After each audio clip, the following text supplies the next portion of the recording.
ఎవడో దినం భోజనానికి పిలిచాడట. అర్రే మేము రావండి, మేము అసలు రావండి మీ ఇంటికి. ఏరా దరిద్రుడా, బాధలో ఉన్నారు వాళ్ళు, ఇళ్ళు తప్పేంది? అదే వాళ్ళు అక్కడ పూజలు చేస్తారండి, ఆ పూజలు చేసిన డబ్బులే నీకు ఇస్తున్నారు, మరి తీసుకుంటావా తీసుకోవా చెప్పు. నేను మళ్ళీ అడుగుతున్నా, ఆ పూజలు చేసిన డబ్బు నీకు ఇస్తారు, తీసుకుంటావా తీసుకోవా? నీ రోజు నీ చేతిలోకి వస్తున్న ప్రతి రూపాయి అది ఎక్కడో చోట పెట్టిందే నీ దగ్గరకు వస్తుంది, పెట్టకుండా రాదు. నువ్వు తింటున్న మెతుకులన్నీ ఎక్కడో చోట పెట్టినవే నీ దగ్గరకు వస్తున్నాయి. తలకు రాసుకున్న కొబ్బరి నూనె కూడా ఎక్కడో కొట్టేసింది, అది ఎక్కడో కొట్టేసిన కొబ్బరి చెప్పులన్నీ పోగేసి అమ్మేస్తే ఆ నూనె తయారు చేసి నీకు అమ్మేస్తున్నాడు. నువ్వు రోజు రాసుకుంటావు. కొంతమంది మింగుతారు కూడా, కొంతమంది పిచికారీలు కూడా చేస్తున్నారు స్వస్థతశాలలో.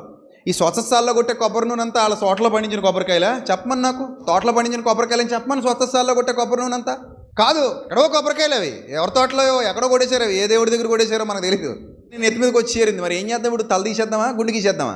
తెలియకుండా అయితే పర్లేదండి, తెలిసి అయితే కష్టం అండి. తెలిసినా తెలియకపోయినా లోకమందు విగ్రహము వట్టిది, అందులో ఏమీ లేదు.